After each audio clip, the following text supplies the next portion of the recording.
Yeah. So the interesting thing is I'm actually glad you brought this up, Bunny, because our job, one of our biggest fiduciaries is reasonable care. Care is the emphasis on that word. Like we are there to consult and help. We can't dictate, right? They get to do what they want, but we dang well better be telling them, hey, if you cancel, you become the defaulting party, and the remedies in Section 16 become available to the buyer against you as the seller. So, sorry, go ahead and continue. Good. So we wrote a letter. She had me write a letter coming from the brokerage, just explaining everything that she had already reiterated to them, and also letting him know. And this is a good question because hopefully I did it right, because that's what I said. The way I worded it was, because Remax provided you a willing and able buyer, you would have to pay that commission, and possibly pay the commission to the buyer's agent because it was an accepted contract. And I put may have to, depending, because I don't know if they would go after it or not, but Sure. that's how I wrote it up. And they decided to get back to us today, so we'll see how that goes. Yeah, so this is an interesting thing, and I'm going to pull this up on screen real quick since you brought this up. It's important for us to know because I think we get into a rut where we think the way we do things is just the way it really is, and sometimes it's not. That was a lot of gobbledygook saying a whole lot of nothing, but I meant it to be something of meaning. Happy Monday. All right, so listen, here's the deal. Can you guys see this on my screen? The real estate purchase agreement. Okay. So, oops, and in fact, that's not really what I wanted. I wanted the ERS, so give me 2 seconds. Uh,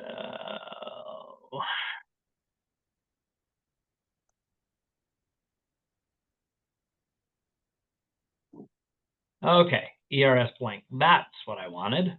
Sorry about that. So the interesting thing here is when we look at section 2, which is kind of the obligatory section you're referring to, Bunny, right? So notice that section 2.1 starts with a big conditional, if.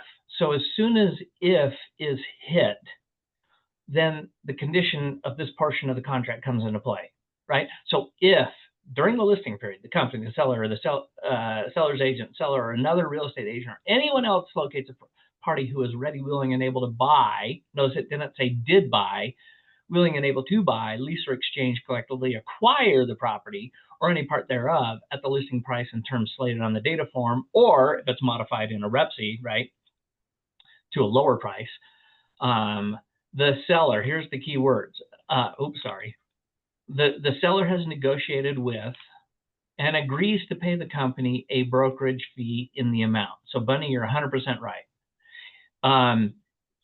We do this act of convenience for our clients, right? Saying, hey, once that hurdle's been jumped, the money's owed, but we agreed to not collect it until you actually close.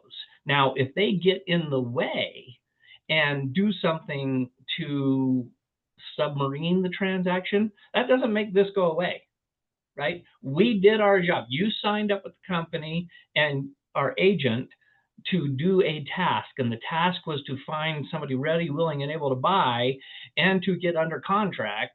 And then if you do something to undermine that, then you technically still owe the company money. Now, how often have I pursued that in my roughly 20 years as a principal broker? A few times, literally, probably a handful of times.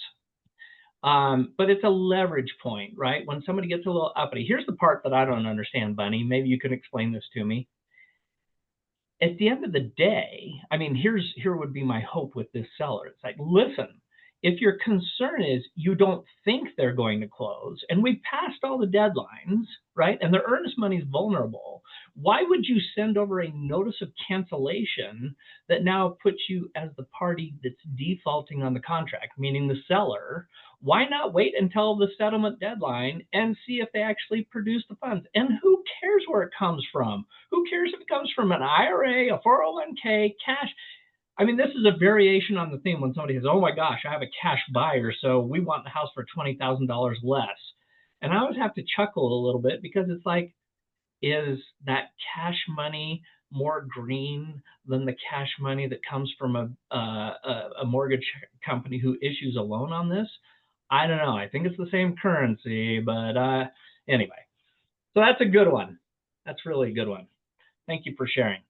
But Okay, so always entertaining to hear about the things that we run across because there's never a shortage. I don't think there's been a week in my entire career where I'm like, nope, nothing new this week.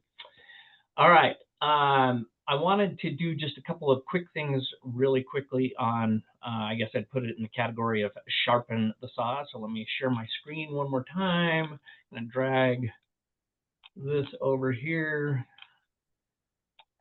Okay. If everybody, hopefully everybody is aware that, historically we've been able to go to remaxofutah.com and get to the training vault. Hopefully that is like a worn groove, a worn path for us that we've been able to use. I don't know if you noticed this morning or last week. You go to remaxofutah.com. Whoa, wait a minute. Where the heck is the training vault? This looks like a public facing website now. In case you haven't been paying attention to the once a week weekly bulletin that we send out as a company, yep, it in fact changed. And now if you want to get to the training vault, it's really hard. You take those last three letters and change it from a .com to a .net. And look, lo and behold, just like you're used to seeing it, there's your training vault, and everybody's feeling warm and fuzzy, got your security blanket, whatever. Okay, so just know if you are in a hurry one day and you're looking for something on the training vault to brush up on an addendum or something else, make sure you put .net if you're looking for the training vault. Okay, that's item number one. Item number two, let me drag this one over here. Hey, this is where I nerd out because I am a data analysis guy. And since we just passed the end of Q3, we got new, fresh data. So if you go into stats, home sales graph, don't make any changes, it's going to give you data on the entire state of Utah, right? And of course, it gives you the three graphs, total listings, median sales price, and number of homes sold. Now I'm going to really quickly, I already made some edits just for sake of time. I dropped this into my editor, and here are the 3 points I think you should take away from this today. One is if you look at the green line, which is the inventory by quarter, notice we have hit the highest we have been since the absolute high point the year after COVID, right? And so basically the highest inventory level that we have had in 3 years. Sorry, I'm all about sound bites when we're talking to the public or when we're talking to our SOI or a buyer or a seller. That's an important thing to be able to say. If I'm listing a seller right now, I'm going to be like, hey, as we talk about pricing and as we look through my market analysis that I've done, and it's very thorough and hopefully it's helpful to you, I hope you understand. This is like an intuitive close with them. I hope you understand how significant it is for you as a seller that we're at the highest level of inventories we've had in 3 years. Is that an important thing to be able to say to them to make them pliable when you're talking about being reasonable on their pricing? I think so. Second data point has to do with the median sales price. Now look, here's 513, 500, 505, 506. 506 is where we were as a median sales price Q3 2024. So if I take that and take that 513, 506, you subtract the two, leaves you with 7,000. Then you take 7,000 and you divide it into 506,000. That means over the past year, we've had 1.38% price appreciation. Another good stat for a seller, right? Hey, I know you think the market is like crushing it right now, and they think it's like a hockey stick curve of value. It's not, and it hasn't been. Do you see a hockey stick anywhere along here? I don't. It's pretty flat for almost 2 years. I mean, I could double this if I went down to, 490. Basically, we're at 3% over 2 years. That's not exactly stellar. So good information to have with your sellers to set their expectation of where we are in the marketplace. And you got to be careful with this, right? You don't want to like go poke their eye with the data. You want to be the consultant, like, hey, listen, so many people get this wrong, Bunny. I want to make sure you understand, because I want you to be successful and get to your next house, get to your job, get out of state, wherever it is, whatever their goals are, right? And I think it's important because the data, and agents will say a lot of things. I believe in backing up what I say by data. And here it is. And I'm going to show you. Pretty hard for them to argue with this. Would you agree? Okay. So 1 year, 1.38% price appreciation. Now, flip the coin. Is this also good data for a buyer? Listen, in all the years that I've worked with buyers, this would be my dialogue with a buyer. It's a great time for a buyer when we've hit a plateau, because sellers are a little more nervous. Sellers pay a little more in concessions, pay a little more in closing costs, pay for home warranties.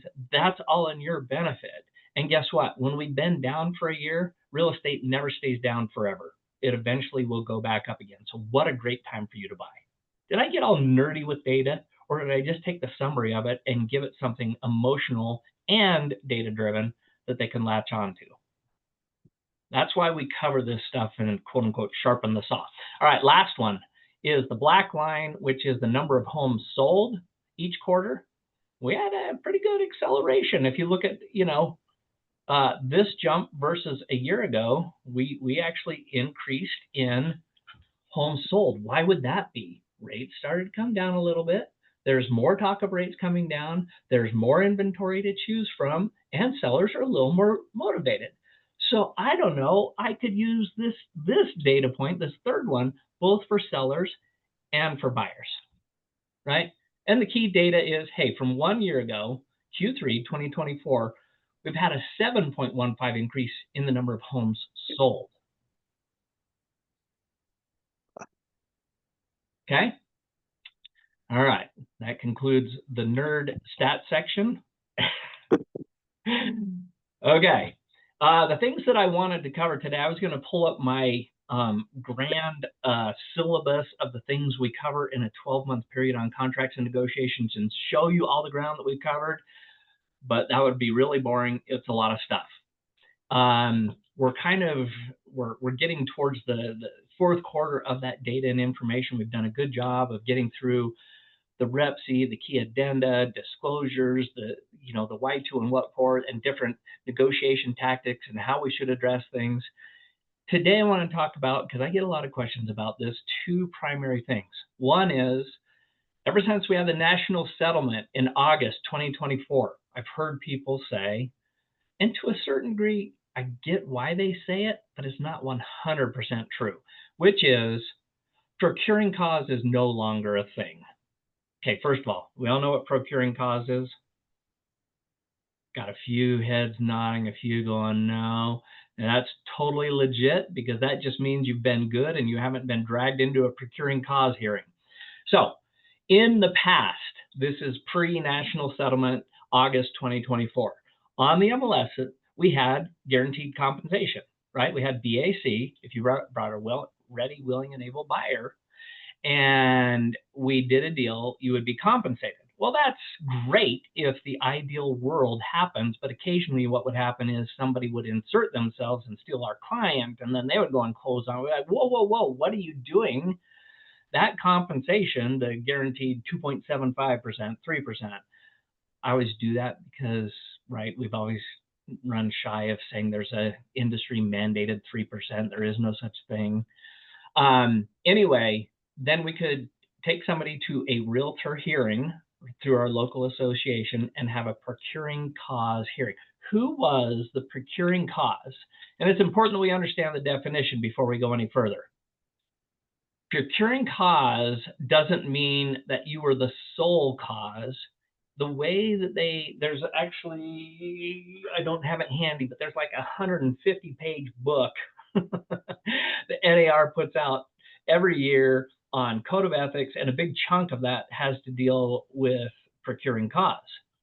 And they literally have like a 4-page matrix of issues and who was more involved in that particular issue, so that when guys like me chair a hearing like that or are on a panel, we kind of have some framework of what we should consider on who's procuring cause. So, but the overarching definition is this: who is the one that started the process? Started, right? And you'll hear people say things like, "Oh, I was the one that took them to and through a house, therefore I'm the procuring cause." That's a piece of it. The real starting point now is who has an agency agreement, right? That's the big one. It actually has always been the case in Utah, but it became more formalized nationally because of the national settlement. But it's not just who started the sequence of events, it has to go through to a completed transaction. So let me just compare and contrast. If I started to work with Heidi as a buyer and we got half the way through, and then she just decided I'm not buying, and Susan had inserted herself as another buyer's agent and kind of muddied the waters with Heidi, I can't really claim procuring cause because there was nothing to procure. It didn't end in a transaction in which money was involved. Okay, you with me? So this isn't a punitive, oh, there's other ways to handle what I just described, but it has nothing to do with procuring cause and securing money. Just because Susan inserted herself inappropriately, how dare you, Susan, doesn't mean all of a sudden Heidi and her brokerage is entitled to any monies. Okay. So really the definition is who started a sequence of events that went through to a closed transaction, right? If it ends up, if that has, those things have happened and there's some dispute as who was the responsible party or the procuring cause in that transaction, now we have something to discuss. Where it got muddy after the national settlement in August of last year was, well, there's no guaranteed money, so is there really a procuring cause? And the short answer is, yeah, there still is procuring cause. So let me give you the modified version of how this looks. Heidi's our buyer again. Susan is the horrible inserting agent. And I'm just the bewildered good actor agent that is having somebody interfere with my transaction. Okay. So I do things by the book. I sit down with Heidi. I'm like, love to represent you as a buyer. Here is our exclusive buyer broker agreement. Here's what it means for you. Here's what it will be owed. Here are the fiduciaries I owe you. And here's how I secure or look for properties. Here's how we go and show properties. Here's the contracts we'll use. Okay. And we start that process. And I take her through some houses and everything else. And I'm actually even a good agent. And I do what I say. And unfortunately, I go on vacation. My son has a promotion. I'm gone for 4 days. And miraculously, the miracle house shows up. The unicorn house shows up. And Susan is just, or Heidi's just petrified that she's going to miss out on the unicorn house. And as much as she likes me, that's kind of funny, right, Heidi? And knows that she has a contract, she's just like, oh, but you know what? I know Susan. She's a longtime friend, went to high school together, or whatever the case may be. And I'm just going to have her go and show me the house so that I can fast track this. Okay. And then Heidi starts working with Susan, and she's like, oh my gosh, Susan is way nicer than Matt. You know, we talk about our feelings, and Matt's not very good at that. And, you know, she helps me envision how wonderful this house is going to be. And so, you know what? I'm just going to let Susan run with this. And I am concerned. So I'm going to have Susan write the offer. Now, wait a minute. Is there any guaranteed compensation at this point? There is no guaranteed compensation at this point. Okay. At least as far as the listing, the seller, the listing agent, the listing brokerage is concerned. But we all know that about 99% of the time now, compensation from the seller to the buyer's brokerage is being negotiated in the REPC. Would we agree with that? About 99% of the time. You can use a broker-to-broker compensation agreement, but a lot of people have steered clear of that, and I'm done fighting that battle. Do whatever you want. The minute that she negotiates that, One, she's violated the Division of Real Estate rules, which is you're not to. Susan has violated a cardinal rule of the Division of Real Estate, which says she shall not interfere with an exclusive agency agreement. Now, here's the key: where one exists, or she should have known that one exists. That's pretty all encompassing language. How in the world would she know if one existed if Heidi didn't tell her? Oh, did you even ask Heidi? How did you even get started with the process of looking? I mean, I've heard every excuse under the sun. Well, I didn't know. Yeah, that's not an excuse. The DRE doesn't care. Doesn't care. You should have known. Right. So anyway, and then let's just take this to its logical conclusion. It is the unicorn house. Heidi absolutely wants the house. It's under contract. Susan's name and her brokerage name is in section 5.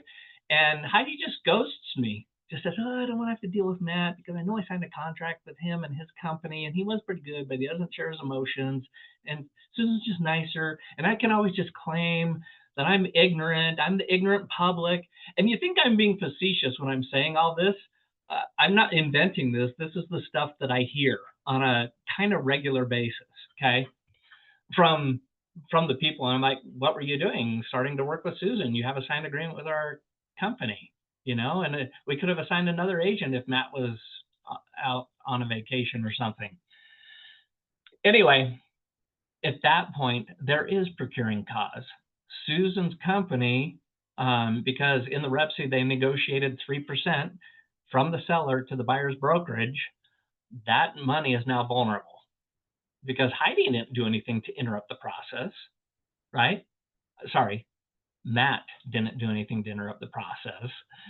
Heidi claimed ignorance, and I've had Susan's brokerage, the second buyer's brokerage, come in and say, well, you have a buyer broker with Heidi, just pursue her for the commissions that she owes you in, section 2 of the buyer broker agreement. It's like, yeah, no.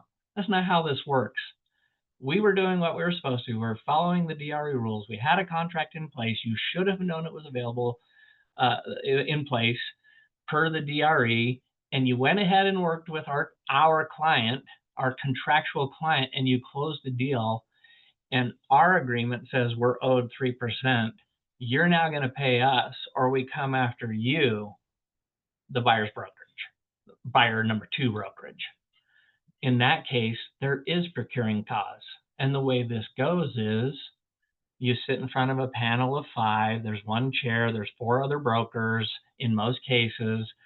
And you sit there and explain what happened. And this is where all the excuses come out, right? Oh my gosh, I had no idea. I was the unwitting buyer agent number 2. I didn't ask any questions. I don't believe in interrogating my clients, blah, blah, blah, right? And all of us sitting on the panel are just going, well, this is going to be a fast one, right? And we turn around and say, unfortunately, and there's a lot of details and there's a lot of excuse making, but if that's the general lay of the land, then we're going to turn around and say, unfortunately, Susan's brokerage, you owe Matt's brokerage compensation to the tune of, 3% or whatever's in their buyer broker agreement. So procuring cause is still a thing. Don't let people tell you the fact that there is not BAC on the MLS has done away with procuring cause. That is factually not correct. Now, nobody wants to go this route if you can help it, right? Because in order to have an arbitration, a procuring cause hearing, you gotta, I think it's $295 through Salt Lake's board or through UAR. And you get to fill out all the paperwork, and you have to kind of give your side of the story in writing, their side of the story in writing, and then you have to show up at a hearing, and it usually takes 3 to 4 hours of a given day. And if you need to have your client there as a witness or what, it's not insurmountable, but it's not the highest and best use of your time if you can get to a resolution before then. And what does that look like? A lot of times it's Matt going to his broker and saying, hey, I've been wronged. I would appreciate you calling and talking to Susan's broker, see if we can avoid this. But absolutely, I did things by the book and I want the compensation that I owed. I want to take one step back here. Final thought on this.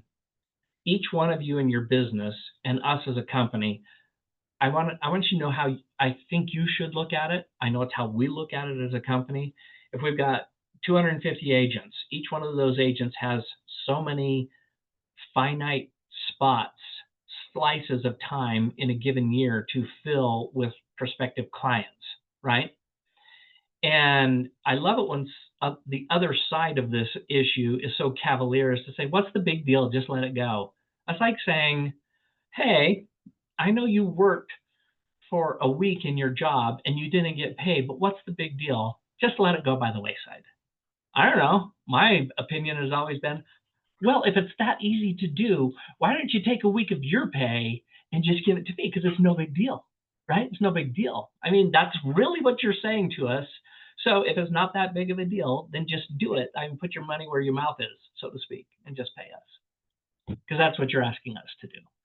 Right? There's an opportunity cost when I work with Heidi as a client, I didn't get to work with Mackenzie. Okay.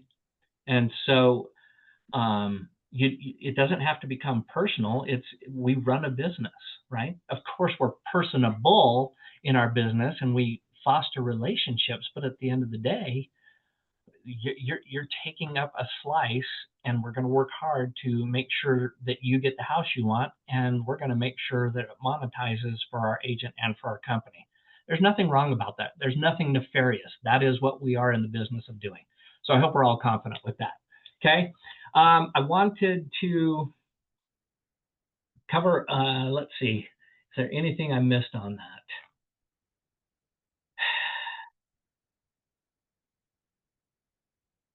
Okay, so here's the bottom line on this. I wrote some notes on this. Even though there is negotiable compensation, these are your key takeaways. Even though there's negotiable compensation because of the national settlement, it does not do away with procuring cause. Remember this: the things that will help you if you're the aggrieved party in procuring cause, do what you're supposed to do. Make sure you have your buyer broker agreements in writing. And can I pause on that one for a second? I still hear some of our own agents say this. I just don't like that. I literally have had agents. I think that's totally unacceptable to meet somebody and to start work with them, and they don't know me. They don't know how I run my business. Again, I'm not making this up. This is stuff that I hear.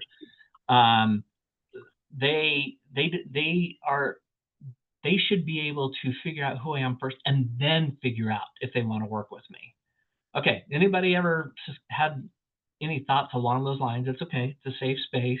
Feel free.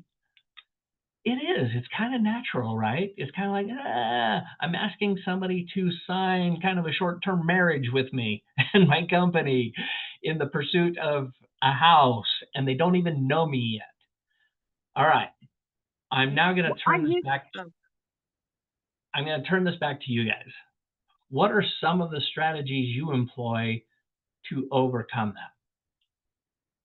Anybody? Meet with them first. I used to have a policy before that lawsuit thing settlement. I used to be like, I will show you houses once and you can get a feel for if you want to work with me. And the next time you sign or find someone else. Now I like to meet with them in the office first. Okay, I love that. And I'm going to come back to that. I want to kind of get the group of ideas and then we're going to discuss them. Who else? Come on. Kyle, how do you deal with them? Oh, go ahead. What I do with mine? Yeah, go ahead, Jen. Oops. I don't know if she's breaking up because I was saying, okay. I was saying just for mine to an office. Yeah. Oh, is that better? Yep, I can hear you now. Yeah, is that better? Yep. Okay. All right. I'd walked away from my hub, so it didn't like me for a minute.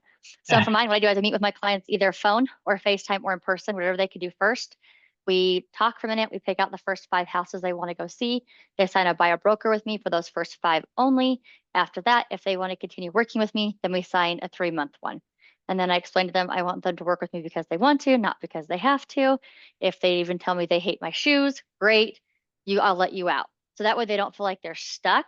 But then I explained to him or her, because I just did this with a him the other day, that Yeah. if we work together, you're working with me, I'm working with you. But if you don't sign, then neither one of us are working together. I have no obligation. Therefore, the clients that want that obligation will get it first through this agreement, and explain how it works. And it usually works just fine.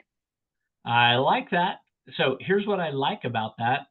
She's taking away the scariness, the confrontational point of, right. There's some people going, I'm like, hey, listen, if you want to work with me, you got to sign a 12-month agreement. I know you don't know me, but this is the way we do it. Yeah, you're going to get a lot of resistance on that. Maybe some people will sign it. In fact, I know some people do. It's like, yeah, okay, cool, whatever. Yeah, I'll sign it. But there's a lot of people like, whoa. You're going to tie me up for a year and I don't even know you yet? So that's at one end of the spectrum. Jen's and Deb's, I think, are at the other end of the spectrum. I'm not here to espouse an exact thing that you should do, but here's what I will tell you. The DRE doesn't make any exceptions, right? The rule in the administrative rules, a licensee shall, it's rule number 2. It's rule number 2. Shall have their agency agreement in writing. Now, I had a well-known instructor get into an argument with me probably 14 years ago about this. The DRE says you're only supposed to have your agency at the time you write an offer. I'm like, no, that's actually rule number 9, where it says you are to confirm your agency. Confirm indicates that there was something prior, that your agency existed prior. And rule number 2 says when you start acting as their agent, you're to have it defined in writing. And that was an embarrassing moment for her, but it's okay. I gave her a hug. So just know that, right? Like Deb's previous approach, which is, hey, let me go show you some houses first, and then we'll sign a buyer broker agreement. A lot of agents still do that. It's still not right. You can still get yourself in hot water. You can also lose clients that way. Pretty hard to claim procuring cause. Let me take Deb's former example. I know she does it better, a much better way now. But if she was doing it the old way, if I went and showed somebody a house, right? I don't have agency in writing, and then Susan, because she is finding all of the people that are vulnerable to getting a second buyer's agent, comes in and has her sign a buyer broker agreement, and then goes and writes an offer on one of the properties that I showed them without an agency agreement. The definition of procuring cause is a sequence of events that started it without an interruption, right? So even though they were shown the house without agency, the fact that Susan came in and had them sign agency is an interruption, right? And it's backed up by the fact that the first agent didn't do their job per their licensure from the DRE, and we as a procuring cause panel, we're like, you didn't do your job. You left the door open for an interruption, and an interruption happened, which means you no longer have procuring cause. So there's a multitude of reasons why you want to have your agency in writing. 1, it's required by the national settlement. 2, it's required by the DRE at the time you start working as their agent. And 3, to protect yourself in procuring cause situations. And 4, to make sure that you have E&O coverage, right? Our E&O covers our agents and their clients. So if you don't have agency, technically they're not a client. So there's the door open for an E&O company to say, we're not paying out. They weren't a client. Go ahead, Jen. Sorry, I thought you were done because my thing was a second behind. Will you just cover open houses? Because there's a lot of chatter about open houses this last week at 100%. UAR. So Yeah. an example given is Saturday, I'll hold an open house. Buyer walks through, says they don't have an agent, signs in saying they don't have an agent. Monday, you get an offer from that buyer with an agent. Okay. And on Saturday, you gave them, someone said they gave them like lender referrals. Yeah. So this is an interesting thing. The problem with your scenario is, do we know when they signed agency with the agent? Right. No, we don't. And that Right. agent, It they could said have that agent been, wasn't they could have come cooperating. through, they could have come through your home on Saturday. They called their favorite realtor on Sunday or Monday morning, signed agency, and then wrote an offer. Totally legit. Totally legit. So let me back up on that, Jen. There is confusion still to this day, over a year later, on the national settlement. You absolutely, as a listing agent, can hold an open house, and you don't have to have agency with the public buyers that come through your brokerage, through your listing. Sorry. Why? Because your fiduciary first and foremost, and your contract first and foremost, is a listing agreement with the seller to promote, market, and get their home sold. That is your primary contract. It's the one that was first in, right?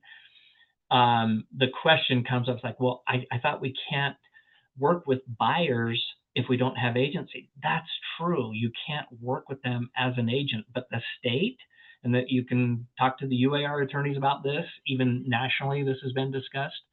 When somebody comes through as a buyer slash public on an open house for a listing that you have, you're not their agent. In fact, in the state of Utah, if you were to represent them, what's required? Well, you have to have limited agency disclosure, and you would have to have a buyer agency agreement signed before they become your buyer client.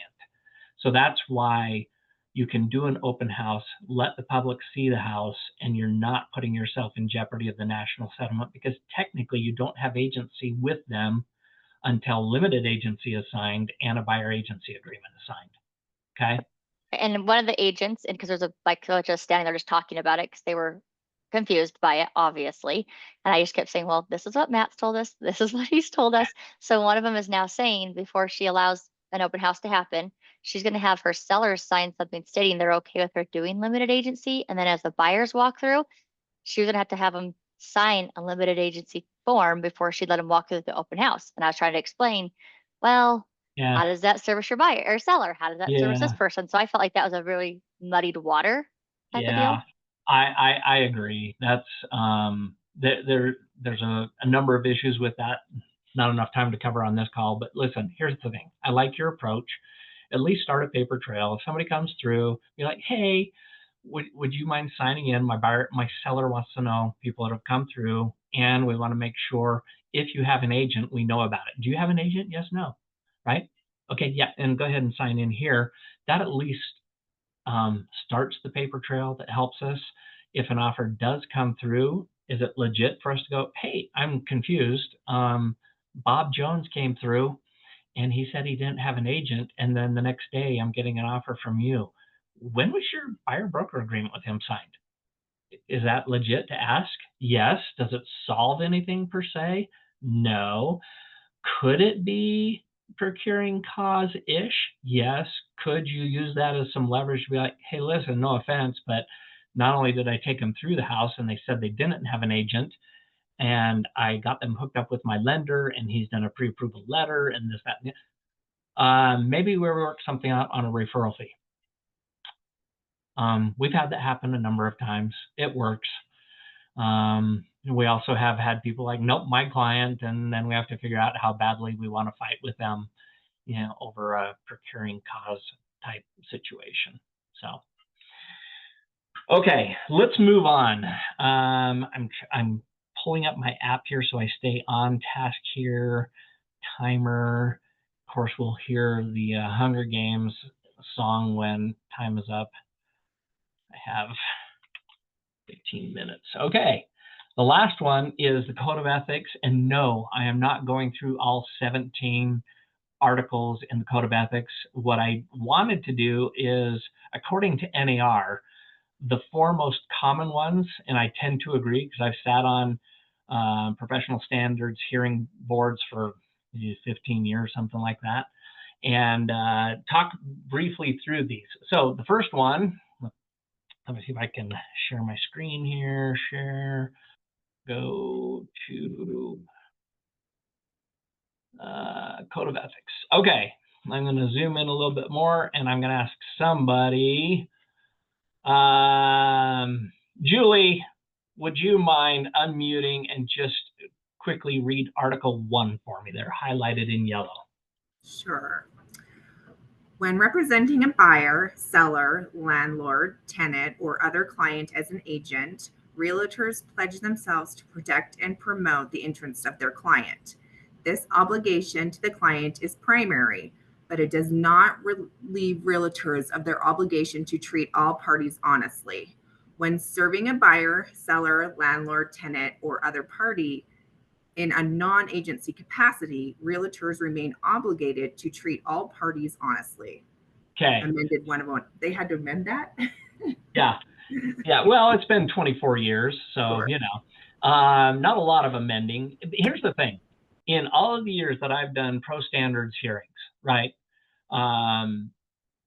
every time, I'm trying to think of an exception, Article 1 is cited. It's always cited because it's a huge umbrella. You're going to be honest in all that you do with your clients, with other realtors, and the public at large.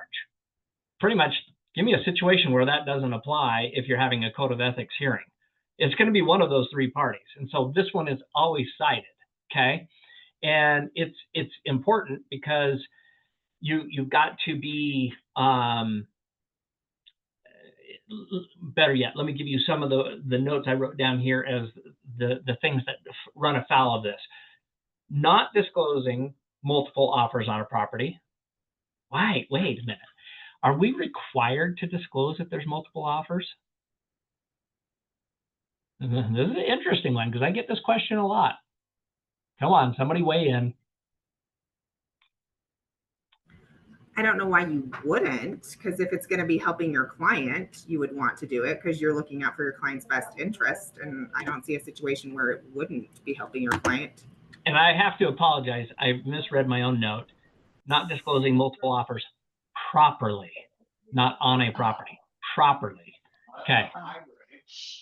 So here's the interesting thing on this, and I've got to make this rapid fire. We'll never get through the 4 that I want to. But you have a fiduciary of confidentiality to your clients. If somebody calls up and says, hey, Julie, do you have multiple offers on this property? It's almost like a knee jerk. It's very easy for us to be like, oh, yeah, or no. Either way, unless you have the permission of your seller, you're breaching your fiduciary of confidentiality. That is information that is privy to you and the seller. So the good thing to do on this is, like, before we ever get an offer, hey, Julie, when we get offers on this, I'm going to get this question. Do we have multiple offers? Do we not have multiple offers?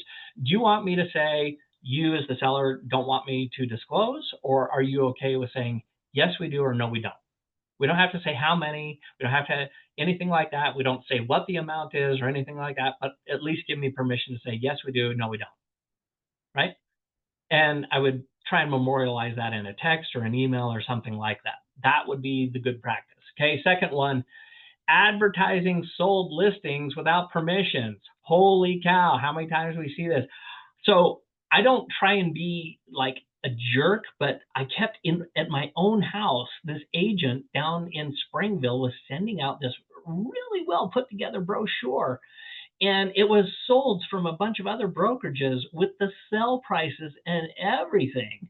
And she was trying to prop herself up as a higher end sales agent. And I'm like, listen. And so I reached out to her broker and I'm just like, hey, man, I don't want to make an issue out of this, but this isn't cool. She doesn't have permission from our brokerage to disclose. She doesn't have it from Keller Williams. She doesn't have it from, she really shouldn't be doing this. And she changed it. To her credit, she changed it. This is the way it really should be done. We don't need to go to hearings. We don't need to file a complaint with the division unless somebody's totally obstinate. But this falls in that category, right? She was kind of passing it off as if she was responsible for those solds. So we're a non-disclosure state, right? And the buyers on those transactions haven't given you permission as just Joe Blow agent to go and publish how much they bought their house for, okay? Not advising clients fully about conflicts of interest. Oh, here's one of my favorites. We get an offer put in where the agent or somebody related to them is involved, and after it's under contract, then we get an addendum, which is the notice of interest. And I get the excuses from agents. It's just like, oh, what's the big deal? You know, I did disclose. Yeah, the problem is you didn't disclose it in a timely fashion, which is before we agreed to a contract. The whole point of disclosing, I'm going to give you my version of this, is the public has the right to know when somebody involved in the transaction is a professional and has the opportunity to bounce it off their own professional, right? And if you wait until after the deal is signed and under contract, well, you've lost the opportunity to know that you are operating allegedly at a disadvantage. That's why the state makes a big deal out of this. Okay. And then the last one is, and this is the big umbrella, pursuing personal gain at the expense of the client. Oh my gosh, could we please all steer clear of statements like, well, what about my commissions? Oh my gosh. A, don't say it. B, definitely don't put it in an email or a text. I mean, that's like committing some mild form of suicide. I don't know, professional suicide. You're just documenting your own demise. It's not about your compensation. There's contracts, your buyer broker, your listing there is to take care of that. But when you're using it as kind of a cudgel to beat up parties in the transactions because you're worried about your compensation, yeah, that's going to be highly frowned upon. Okay, let's go back. So that was one of four. Okay, the second one, the ones in pink here, or what is that, magenta? Sorry, is it made a close consideration to hit the top four. We'll come back to those if we have time. Article 3, I'm going to read. Realtors shall cooperate with other brokers except when cooperation is not in the client's best interest, not to protect your commission. The obligation to cooperate does not include the obligation to share commissions, fees, or to otherwise compensate another broker. Yeah, this is a good one. Post national settlement, you're not doing X, Y, and Z. You're not offering compensation. Yeah, there's no requirement for the seller or the listing brokerage to offer a cooperative compensation. That's why we have the broker-to-broker compensation agreement. That's why we have Section 4 in the REPSI to cover those issues. They can now be negotiated as part of the transaction. That one's a little boring. And by the way, the format, this is NAR's Code of Ethics for 2025. You can find this online. You can Google it. But the standards of practice, I've had other brokers and agents sign, well, you're running in violation of the standard of practice 3.1. That's not how it works. When you see standard of practice, that's simply a fancy way of saying, here's an example. The actual violation would be the article itself, which is in yellow. You don't cite a standard of practice that you're in violation of. Okay. Article 9 was a close consideration. We'll come back to that. Okay. Article 12. Ooh, another big umbrella. Realtors shall be honest and truthful in their real estate communications and present a true picture in their advertising, marketing, and other representations. Realtors shall ensure that their status as a real estate professional is readily apparent in their advertising, marketing, and other representations, and that the recipients of all real estate communications are or have been notified that those communications are from a real estate professional. So, man, we could go down a rabbit hole with this one, whether it's mass texts, whether it's social media posts, whether it's websites, whether it's cards sent in the mail, letters sent in the mail. This is from NAR. This is their rule, right? What happens is I've seen the agents kind of conflate the Division of Real Estate's rule, two separate entities. The Division of Real Estate for the state of Utah says that anything you send out soliciting business or advertising or anything of that nature has to have brokerage, not your team, not your domain, brokerage attribution, and it must be clear and conspicuous. It used to be 4 or 5 years ago, they'd require that the brokerage's font needed to be at least half the size of the name of your font, the font of your name. they went away from that and they gave themselves more leeway a few years back, and they said, we're going to allow ourselves some latitude here. You just better make sure it's clear and conspicuous. So you can't do it in a 2-point font that you have to get a magnifying glass to read. If it runs smaller than they like, it falls under the umbrella of it's not clear and conspicuous, and you can find yourself answering to the Division of Real Estate. I would say that Article 12 of the Code of Ethics is even more inclusive, right? It's basically saying anything you do that has to do with you as a realtor, your business, your client's business, your brokerage business, you better make sure it's clear that it's coming from a real estate professional, okay? This is important. Why? The public has the right to know that a professional, somebody who's had more cycles, more training, more understanding of how to position things, how to negotiate things, is involved, and that they could, without their own help, they could be operating at a disadvantage, right? Or another version of this is, oh, look, what a cool advertisement for a piece of land, right? But there's nothing that says it's a realtor or brokerage or anything like that. And so they expose their negotiating position to whoever's on the other side, only to find out after the fact, oh, I didn't know there was going to be a realtor involved, didn't know that there was possibly compensation going to be involved, and now I'm at a disadvantage. Does that make sense? Why they have this rule, right? The public has the right to know. So just do it. It's easy. It's not that hard. I still get questions. Well, could I get, I love one of the phrase is something like this.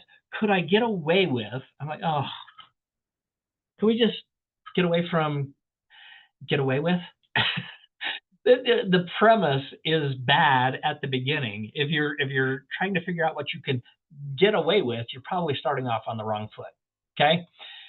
The last one, here we go. Number 16, hard to show here on screen because it wants to toggle to the next page. But the last one is, shall not engage in any practice or take any action inconsistent with exclusive representation or exclusive brokerage relationship agreements that other realtors have with clients. Oh my gosh, that sounds a lot like the Division of Real Estate's rules in the category of things that a licensee shall not do. Shall not interfere with an exclusive agency agreement where they know it exists or should have known it exists. So those are the 4 most common violations of the Code of Ethics. And since we have 1 minute left, I'm going to go hit the 2 magenta ones. So Article 9, for the protection of all parties, a realtor shall assure whenever possible that all agreements related to real estate transactions, including but not limited to listing and representation agreements, purchase agreements, leases, are in writing and what? In clear and understandable language, expressing the specific terms, conditions, obligations, commitments to the parties. A copy of each agreement shall be furnished to each party to the agreements upon their signing or initialing. Here's the good news, you guys. The good news is if you're using SkySlope, when you use DigiSign, they get a copy sent to them. So you're automatically conforming to Article 9. Would I put in the notes section when signature, would I to take this to a better level? Hey, by the way, when you're done signing this, you will receive a executed copy at the email address specified, blah, blah, blah. Yeah, I would do that too. Okay. But here's the last thing I'd say on this is writing in clear and understandable language. This is just a gentle reminder. I love that sound. Just a reminder that we as real estate licensees have the ability to fill in agreements. I get really nervous when I see agents take a blank addendum and start practicing realtor at law type language where they use terms that sound legal and start writing stuff. Quite often it runs afoul of this is the writing in clear and understandable language expressing the specific terms, conditions, obligations, commitments to the parties?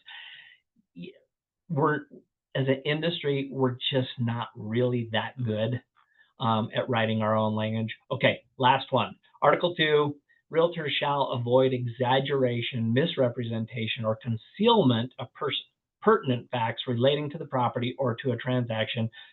We're not obligated to be the home inspector. That's what the second part says. But here's the thing.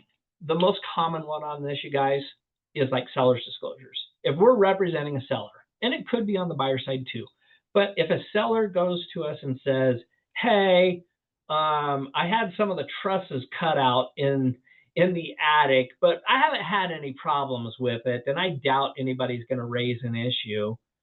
What's your obligation? How would you handle that? Melissa, I'm going to pick on you. If your seller came to you and said, I cut out a few trusses in the attic, I don't want you to say anything to any prospective buyers. If their home inspector sees it and wants to fix it, cool, I'm cool with that. How would you handle that?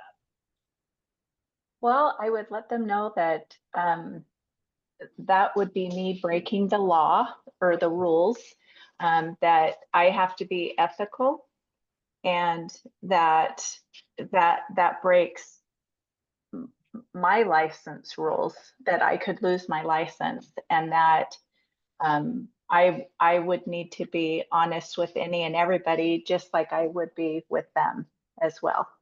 Yeah, I love that. And I love coming back to honesty. And I would, and I know I put you on the spot, but always try and spin a way for them to do the right thing themselves. They're like, hey, you know what? Oh.